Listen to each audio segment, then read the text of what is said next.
Apa yang disampaikan oleh jaksa bagaimana menurut ahli mengenai kedunguan dan kebodohan tadi? Oke, terima kasih Pak Hakim. Di awal saya terangkan bahwa hoax itu bukan kejahatan, karena dia punya fungsi untuk memancing opini publik, terutama di negara-negara yang tersumbat kanal-kanal informasi. Kita bikin hoax saja. Lain kalau negara ini terbuka, nggak ada orang yang bikin hoax. Jadi dibalik, kenapa hoax muncul? Karena informasinya tertutup, itu soalnya. Yang ada di undang-undang itu urusan saudara itu. Jadi satu poin. Yang kedua, kasus ini dari awal kasus politik. Bukan, karena yang dipersoalkan ada tokoh politik namanya Joko Widodo yang adalah presiden. Kalau Joko Widodo yang saya temuin tadi di sekolah 26 yang nggak ada soal. Justru karena tadi prinsip noblesse oblige, maka seluruh mata itu mesti diarahkan dengan kecurigaan penuh pada Jokowi. Itu dasarnya. Standar berpikirnya begitu. Anda tidak hadapi seorang warga negara terhadap warga negara yang lain, enggak, terhadap kedudukan noblesse oblige dari presiden. Artinya kita ingin presiden itu can do no wrong, nggak boleh salah presiden itu, nggak boleh ada cacat dia itu. Karena itu kita bersihkan, termasuk kecurigaan. Kenapa? Saya juga mencurigai, kenapa seseorang yang lulus dari universitas tidak bisa berpikir abstrak? Coba, tidak bisa berpikir konseptual. Maka saya curigai. Baik, jawab pertanyaan saya tadi. Ketika saya menjelaskan tadi kasus itu tadi, jawaban saudara gimana? Ya. Karena memang filsafat. Logika apa tidak? Ya, memang kalau filsafat begini memang, Jadi karena ini ahli filsafat, jawabannya ya filsafat, Ya, silakan, Tolong penonton diam, tolong ya tertib ya, penonton tertib ya. Saya ingatkan penonton tertib ya. Ini sidang, tolong ya. Silakan dilanjutkan Pak Jaksa, silakan. Ya, oke. Menurut filsafat ya, saudara ahli kayak gitu, pemberitaan apapun, penyebarluasan informasi apapun kayak gitu kan, sebelum ada keyakinan atau data yang terverifikasi, kan tidak boleh istilahnya menyebarkan itu suatu kebohongan atau melakukan tidak sesuai data kayak gitu, karena itu menyangkut kredibilitas seseorang kayak gitu. Menurut pendapat ahli gimana? Itu yang saya bantah dari tadi, nggak ada kredibilitas seseorang di situ. Presiden nggak punya kredibilitas sebagai manusia yang punya jabatan publik. Apa kredibilitas presiden? Dia dipilih rakyat supaya meneruskan kepemimpinan. Dia juga bisa dijatuhkan rakyat. Apa kredibilitasnya? Intinya Anda mesti paham, di dalam hukum, person in law, yang adalah human dignity. Oke, saya lanjutkan ya, bahwa dari konten podcast mubahalah kedua orang, terus akhirnya yang membawa mereka ke persidangan hari ini, itu menimbulkan pro dan kontra di masyarakat, di medsos, di dunia maya. Saya tanyakan kepada saudara, dunia maya ini apakah sudah menjadi representasi dunia nyata pada saat ini? Sebelum itu saya tanya dulu, pro dan kontra itu baik nggak ada di dunia maya? Boleh, ada. Baik atau tidak? Pro kontra itu kalau misalnya sekarang kita melihat tidak ada saling mencaci maki, saling kebencian, normal-normal saja, nggak apa-apa ahli. Oke, Karena di sini menimbulkan antara mereka, mohon maaf, mereka yang pendukung pemerintah dalam arti ini Presiden Jokowi dengan mereka yang kontra pemerintah, itu terjadi debat kusir yang tidak tahu jeluntrungannya, alurnya selesainya kapan, malah timbulnya perpecahan, kebencian kayak gitu. Menurut saudara, hal ini itu sudah representasi di dunia nyata apa belum? Saya terangkan pelan-pelan ya, Pak Jaksa ya. Perlahan. Tolong penonton tenang. Pertama, you pakai istilah pro kontra. Pro kontra itu maksimal yang satu puji, yang satu caci. Kalau dua-dua puji itu hanya pro. Nangkap nggak? Ya. Kalau duanya mencaci artinya kontra-kontra. Ya. Dunia ini pro kontra. Anda tidak bisa mengusulkan Anda pro kontra tapi saling puji aja ya. Anda berkomentar dan bisa cacat. Jadi secara logis definisi Anda itu cacat di dalam definisi. Oke. Sekarang begini. Tenang, sekali lagi tenang, tenang. Oke. Tenang, Saya mikir pro kontra tadi, saya mengatakan bahwa saya ingin saya tanyakan kembali lagi. Dunia maya menurut saudara ahli ini merupakan representasi dunia nyata apa tidak? Dunia maya itu, perhatikan ya kalimat saya, sesuatu yang diupload ke dunia maya mengalami abstraksi. Anda nggak bisa lihat. Kalau saya bilang bangsa tuh Jokowi, Anda akan bilang Anda maki. Orang itu lagi berbaring memaki-maki, kalimatnya bangsat, tetapi sebetulnya dia lagi gembira. Bagaimana yuk cari representasinya itu? Itu hanya bisa dibaca dengan metode dalam ilmu hukum namanya hermeneutics of suspicion. Oke. Pernah belajar itu nggak? Oke. Sekarang begini. Sekali lagi saya peringatkan penonton ya, tolong jangan teriak-teriak. Ini sidang ya. Mohon saudara ahli ingat-ingat. Tolong kembali, dihormati ya. sidang ini. Saudara ahli ingat-ingat kembali. Ini kutipan yang saya tanyakan kepada saudara itu dalam kapasitas ketika pada waktu itu saudara pernah menjadi saksi dalam persidangan Ratna Sarumpait? Pernah? Saksi Ratna Sarumpait di perkara yang bersangkutan. Ini tadi yang saya tanyakan itu hanya sekedar bahwa saudara konsisten atau tidak di sini karena saudara memberikan pernyataan di situ. Saya terangkan pada waktu itu, Anda hanya bisa mengakses dunia maya sebagai representasi. Bisa bedain nggak? Dengan mengatakan, bagaimana? Oke, silahkan saudara berkelit juga tidak apa-apa. Ini kemudian Ini memang jawaban filsafat seperti ini, Pak Jaksa. Izin yang mulia, mohon ini Nggih. ahli yang kami hadirkan. Nggih. Kalau saudara jaksa tidak sependapat, silahkan cari pertanyaan yang jawabannya diduga Nggih. sependapat. Oke. Tapi Nggih. saya tidak terima ahli kami Nggih, dinyatakan nggih. demikian, Nggih. tidak dalam forumnya. Sebentar, gantian. Sebentar. Dan justru ini mengkonfirmasi Sebentar, dendam nggih. seorang jaksa. Enggak, gini sebentar. Semua punya hal yang sama. Tolong, siapa yang berteriak itu tolong keluarkan. Yang berteriak itu keluar. Keluarkan yang suka berteriak itu keluarkan. Dari tadi saya memperhatikan penonton tidak tertib, keluar masuk saya. Tolong nanya. jangan berteriak ya, dukung Oke. kami dengan tertib. Kalau memang mendukung silakan dengan tertib.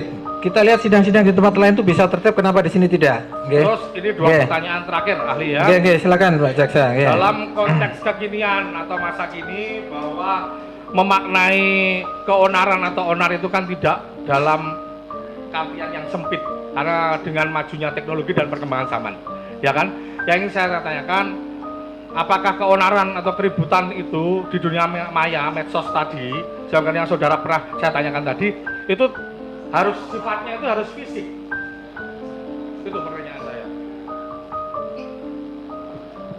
Harus fisik atau enggak? Huru hara, pukul-pukulan, Maya. bakaran kayak gitu, keributan di dunia medsos, maya antara pro kontra, itu apakah bisa memenuhi kualifikasi keonaran atau onar?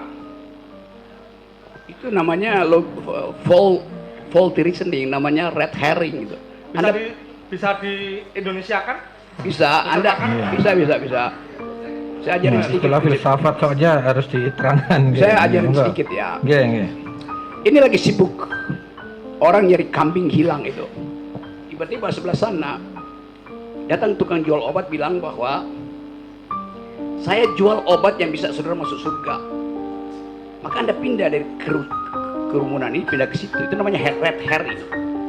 Mengambil atensi lain dari hal yang lagi dipercakapkan. Anda lakukan faulty argument itu.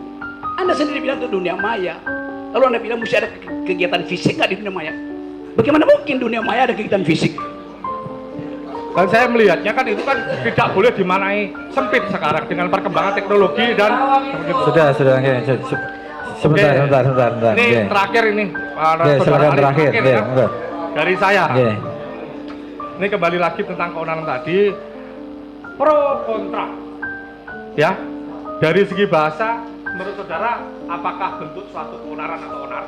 Terus Ini berikutnya, filsafat, ahli filsafat ya, ini. Dari segi kegaduhan di filsafat. medsos, apakah bisa diartikan sebagai bentuk keonaran? Itu aja penegasan saja. Penegasan, nggih. Monggo. Hukum itu dilakukan dengan dua maksud. Pertama, menuntut keadilan dengan segala macam versi. Kedua, menguji keadilan itu. Karena itu ada peran devil's advocate. advocatus diaboli bahasa Latinnya, yang memang tugasnya membuat keonaran. Anda lakukan hal yang sama, ini semua keonaran, kan itu maksudnya. Iya, nggak fisik, tetapi nggak boleh.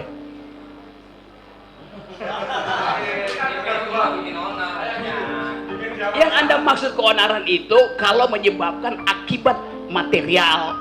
Di mana ada akibat material orang keonaran di dunia maya tuh. You are playing that Saya cukup, Pak Jaksa. Ada lagi dari yang lain? Ada. Menambahkan? Baik, saya menambahkan. Singkat saja. Ya, baik, tadi ahli menyinggung sedikit tentang pendapat bahwa ada penjelasan ahli bahwa Presiden Jokowi itu tidak paham Pancasila. Ya. Lalu kalau kita melihat bahwa pengertian dari sumber dari segala sumber hukum di Indonesia itu Pancasila, apakah ahli sependapat dengan itu? Sumber dari segala sumber hukum adalah Pancasila di Indonesia. Bukan saya sependapat, faktanya memang begitu. Oke, baik. Tapi saya tidak sependapat kalau saya bikin kajian filosofi bahwa Pancasila itu sumber dari segala sumber hukum. Itu yang menyebabkan kalau saya pakai parameter itu, seluruh peristiwa reasoning kebijakan Jokowi tidak fit and proper dengan sumber segala sumber hukum itu. Baik, enggak. Saya hanya menanyakan apakah sumber dari segala sumber hukum di Indonesia adalah Pancasila, itu sudah menjadi pedoman. Ya, baik. Artinya bahwa dalam kehidupan bernegara, berbangsa, bermasyarakat, berbangsa dan bernegara, semua warga negara Indonesia harus berdasarkan Pancasila. Oke. Salah satu butir pelaksanaan dari Pancasila adalah salah satunya saling menghormati sesama manusia. Baik. Nah, dihubungkan dengan penjelasan ahli bahwa tadi dikatakan bahwa hoax itu bukan kejahatan, orang saling caci maki di dalam ruang publik sekalipun, di media sekalipun, itu biasa-biasa saja, boleh-boleh saja. Yang saya tanyakan, kalau itu menimbulkan suatu hal yang pada akhirnya tadi saling dendam, saling caci maki, saling bermusuhan, ada pro dan kontra. Bagaimana dengan kehidupan bangsa kita? Bagaimana dengan pendidikan moral bangsa kita? Kita ini yang senior-senior ini kan memberikan edukasi kepada yang junior-junior. Kalau hal ini dibiarkan adanya caci maki, apalagi di ruang publik, bagaimana dengan moral anak-anak cucu kita nanti? Moral anak-anak kita lebih bagus dari moral Anda sebagai senior gitu. Saya terangkan. 3 jam lalu seorang anak SD umur 14 tahun wawancara saya di ruang rapat situ. Dia anak SMP, matanya cacat. Dia mendengarkan seluruh podcast saya tentang keadilan. Dan dia bilang begini, saya umur 14 tahun, tapi saya mau protes kenapa negara ini terus menerus tidak dia pakai bahasa, bukankah negara ini Pancasilais? Kenapa keadilan susah betul diperoleh? Dia tidak berpikir, dia intuisi melihat keadaan. Anak umur 14 tahun, dia tahu bahwa seluruh kegiatan seminggu ini bertumpu pada peristiwa di Departemen Keuangan. Dia tahu bahwa Pak Jokowi hanya bilang supaya jangan pamer-pamer keuangan, kemewahan. Dia protes, dia bilang ini bukan soal pameran, ini sistemnya. Anak itu moralnya lebih tinggi dari Anda itu sebagai senior. Iya. Dari mana saudara mengatakan bahwa itu moralnya lebih tinggi dari saya? Dari cara dia memprotes. Apakah saya memprotes saudara? Anda bertanya seolah-olah moral mereka itu harus Anda didik. Saya menanyakan. Anda bilang tadi, kita senior mesti mendidik anak-anak ini. Loh, dia udah lebih pinter moralnya daripada senior. Saudara ahli tadi mengatakan bahwa tadi saudara seperti mencontohkan pertanyaan teman saya tadi. Ada kambing hilang sama orang yang jualan jamu, ya kan? Mengalihkan seperti, mohon maaf Bapak. Sebentar, biar gini Ya. aja, to the point aja. Pertanyaan tadi udah terserah. Jadi saya hanya bertanya, saudara ahli masih berpendapat bahwa saling mencaci, saling memaki, memancing opini publik yang menimbulkan pro kontra di area publik. Ya. Gini ya. Konteksnya karena informasi Berkali-kali tertutup, hoax timbul. Sudah Itu berkali-kali konteksnya. tadi disampaikan ahli. Ya. Oke. Oke, sekarang satu lagi pertanyaan. Oke. Saya tanya ahli, saudara ahli, secara pribadi, saudara percaya nggak dengan informasi yang disampaikan Bambang Tri? secara pribadi saudara percaya nggak dengan informasi yang disampaikan oleh Bambang Tri? Saya ingin informasi itu diuji di wilayah akademis. Nggak, saya tanya percaya atau tidak? Tunggu sebentar, tolong. Oke, nggak bisa, saksi atau ahli tidak bisa dipaksa. Oke, monggo, ahli monggo mau dijawab boleh, mau tidak jawab boleh. Oke, sebentar, sudah saya cukup, oke, karena, itu, saya rasa tidak, udah, saya rasa cukup, Izin yang mulia, bertanya. Mas ada? Masih yang mulia. To the point aja ya, supaya jangan berbelit-belit supaya to the point aja Tadi ahli menjelaskan mengenai penerapan perbedaan hate speech antara di Eropa dan Amerika terhadap menghujat seorang wanita. Yang saya tanyakan, hal-hal apa saja yang mempengaruhi hal tersebut? Ya mungkin contohnya tadi hate speech, mungkin penerapan hukuman seperti orang menabrak babi di Papua dengan di Jawa itu kan berbeda, mungkin hukum adatnya. Hal-hal apa saja yang mempengaruhi hal tersebut? Seperti itu. Ini ya, hate speech itu istilah di dalam hukum internasional yang dikaitkan dengan persoalan masa lalu di mana satu kelompok itu dihinakan, itu dasarnya. Ini bukan soal local wisdom, salah lagi Anda tuh, nggak ada urusan dengan local wisdom. Kenapa begitu? Supaya memproteksi potensi itu berlangsung ke depan itu. Itu intinya tuh. Jadi kalau saya terangkan etimologi, genealogi dari soal-soal itu, saya mau beritahu bahwa sistem berpikir kita dibuat sedemikian rupa sehingga kita lupa bahwa sesuatu itu ada sejarahnya tuh. Termasuk KUHP yang baru itu, kan kacau isinya kan? Karena nggak ngerti sejarah tentang hate speech itu.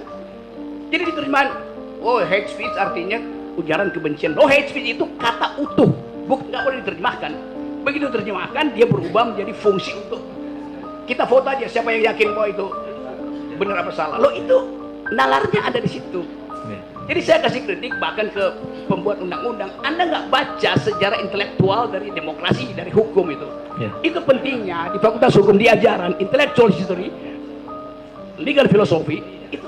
Jadi kalau saya layani pertanyaan begini, itu saya cuma bayangkan. Kalian di Fakultas Hukum belajar apa itu? Kalian belajar undang-undang, bukan hukum. Saya semua tahu ya, kalau kita semua belajar filsafat, jadi Pak Jaksa, Pak pengacara juga tahu. Mungkin jawaban yang disampaikan oleh ahli mungkin saja tidak sesuai dengan apa yang kita pikirkan, kan? Karena jawaban filsafat itu memang begitu. Tapi sudah cukup ya, saya rasa untuk Jaksa cukup ya. Mungkin dari majelis ada satu aja yang mulia. Ya, satu ada aja terkait pendapat. Depan aja. Saudara, kita mau skor istirahat nih. Ya, saudara ahli ya, satu aja terkait kebebasan berpendapat ya. Tadi ahli menjelaskan memang masyarakat bebas berpendapat, bebas mengutarakan kritis dan segala macam ya. Menurut ahli, apakah kebebasan berpendapat tersebut, apakah sebebas-bebasnya tanpa ada batasan-batasan, tanpa ada aturan-aturan yang diatur di dalam negara kita selaku negara hukum? Secara normatif tidak boleh ada larangan terhadap kebebasan berpendapat. Tunggu dulu. Secara normatif. Karena prinsipnya adalah hanya mungkin seseorang itu kalau seluruh pendapatnya dia keluarkan. Penghalangan pertama kekuasaan, pengalaman kedua feodalisme, kultur, pengalaman ketiga ketakutan psikologi. Jadi di dalam teori tentang freedom of speech, di bagian penghalang itu yang dihilangkan, bukan kebebasannya yang dimajukan, penghalangnya yang harus disingkirkan. Begitu cara berpikirnya. Kenapa? Karena kebebasan itu tidak diberikan oleh hakim, tidak diberikan oleh presiden, tidak diberikan oleh jaksa. Datangnya dari hukum alam. Yang menghalangi itu hukum sosial. Maka tidak mungkin kita memaksimalkan kebebasan. Itu udah melekat di kita. Yang bisa kita lakukan, kurangi penghalangan itu. Begitu logikanya. Kami hargai pendapat ahli. Sebentar ya. Ahli sepakat kita di Indonesia ini adalah negara hukum ya. Nah, bahwa ada suatu aturan hukum lah tertentu tentang pembatasan berpendapatnya. Nah, sebagai ahli filsafat dan saya juga ingin tahu apa dari tujuan dibuatnya pembatasan terkait kebebasan berpendapat berdasarkan pasal 28 huruf C Undang-Undang Dasar. Ini pertanyaan 30 tahun lalu waktu saya masih jadi penasihat Buyung Nasution itu soal begini. Gini, pasal yang mengatur kebebasan berpendapat itu untuk memaksimalkan kebebasan berpendapat, bukan untuk menghalangi. Karena dia ada ABCD segala macam yang sering disebut Egy Sujana. Jadi kalau semakin diatur kebebasan itu, semakin nilai pendapatnya semakin kurang. Jadi diatur sedemikian rupa supaya kebebasan berpendapat yang datangnya dari human dignity diwariskan oleh alam semesta melalui fatwa Tuhan atau hukum alam itu jangan dihalangi oleh hal-hal yang sifatnya politis, kultural, macam-macam. Jadi prinsipnya negativity, bukan positivity. Karena yang berpendapat itu manusia itu udah bagus. Yang mesti kita halangi mereka yang menghalangi kebebasan berpendapat. Jadi jangan dibalik, sama seperti logika Pak Jokowi. Jokowi bilang begini, demi kesatuan tidak boleh ada perbedaan. Lalu dari awal negara ini didirikan atas perbedaan. Jadi karena ada perbedaan maka diperlukan persatuan. Jangan dibalik, demi persatuan nggak boleh ada perbedaan. Itu ngaco logikanya presiden. Cukup? Sekali lagi ya. Ya, Terkait- poin aja. Ya, Ya, soalnya kita terkait tadi bicara. ahli menyampaikan bahwa yang menerima hoak adalah dungu ya. Masih ingat ya tadi? Yang menerima hoak adalah dungu, bukan penyebar hoaknya ya. Itu resiprokal aja kan? Ya. Ya, apakah ahli pernah menerima suatu hoak yang kemudian menyebarkan hoak tersebut? Nggak pernah saya nyebarin hoax. Ya. Waktu perkara Ratna Sarumpait, pernah Anda menyebarkan bahwa Kapan saya sebarkan itu sebagai hoax? Anda mengetweet mengatakan Oke, bahwa saya terangkan ya. Anda nggak baca peristiwanya. Waktu peristiwa Ratna Sarumpait terjadi, saya ada di ketinggian 5.600 meter di Gunung Elbrus, suhu 26 derajat Celcius minus, angin 90 km. Bagaimana mungkin saya nge-tweet dari situ? Bagaimana mungkin? Saya ganti SIM card pakai Rusia. Di mana saya sebarin apa yang saya lakukan? Anda artinya nggak baca juga keterangan saya di pengadilan. Orang bilang saya nyebar hoax, Saya rasa ini udah di luar lokus konteks ya. deliktinya lain. Ya. Bagaimana Ya. coba? Oke. Saya rasa cukup nggih dari Jaga. Mungkin terakhir dari majelis ada silakan. Nggih. Terima kasih, Ketua Majelis. Ahli ya, saudara ahli. Ini baik. Kalau dari jawaban saudara pertanyaan penasihat hukum, jaksa penuntut umum, kalau sependapat saya menyimpulkan, saya cuma mencatat tadi. Saya simpulkan bahwasanya filsafat itu cara berpikir radikal, keras, ya. Bahwasanya malah justru menghendaki untuk perubahan undang-undang gitu. Sependapat. Perubahan undang-undang. Yang saya terangkan tadi, banyak perubahan undang-undang tidak didasarkan pada legal reasoning, pada penalaran hukum, apalagi pada filsafat hukum. Itu kesalahannya pada kurikulum kita tuh. Tapi kalau berpikir secara radikal sependapat berarti ya. Ya, itu dasarnya Pak Hakim. Terus kemudian tugas filsafat, kalau ini kesimpulan saya sepertinya hanya bukan menjawab pertanyaan, tetapi mempersoalkan jawaban itu malah. Iya, betul. Ya, oke. Kemudian ada lagi dari jawaban-jawaban saudara yang berikan tadi itu dasarnya hanya ingin mengetahui, atau kalau istilah kerennya mungkin ontologi ya. Betul itu seperti Untuk itu. mengetahui bukan ontologi, epistemologi. Epistemologi itu bukan cara mendapatkan pengetahuan. Epistemologi itu. Iya, sekaligus mempertanyakan dasar dari pengetahuan itu diperoleh. Nah, jadi ada ontologi, epistemologi, terus satunya lagi apa itu? Aksiologi. Nah, jadi kalau kesimpulan saya seperti itu, betul. Betul, Oh, Pak Hakim. betul ya, itu akan kami gunakan sebagai majelis hakim Oke, nanti terima kasih. dalam membuat keputusan ya. Oke, kemudian satu lagi, tadi kan saudara ahli menjelaskan penemuan bisa dilakukan secara reasoning, akal, begitu. Nah, kemudian agar menjadi reasoning itu secara norma diterima, ya kan? Sementara kita mungkin dalam membuat keputusan menggunakan itu. Tetapi ternyata tidak diakui atau tidak diterima oleh masyarakat yang tidak setuju dengan akal yang kita sampaikan.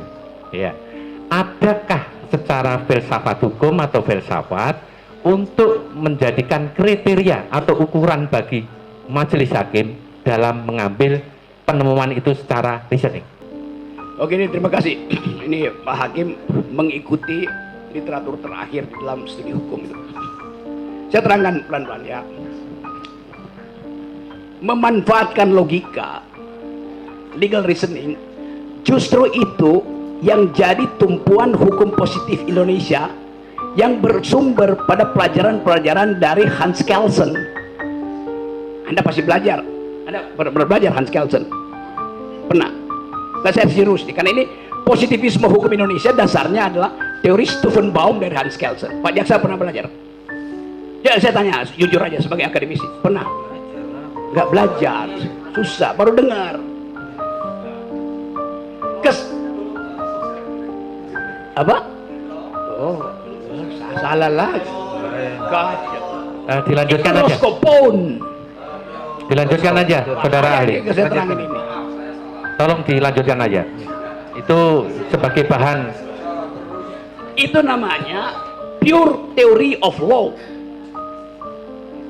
dari Hans Kelsen yang mengatakan bahwa hukum itu bisa ditarik dari norma di atasnya tanpa perlu uji faktanya.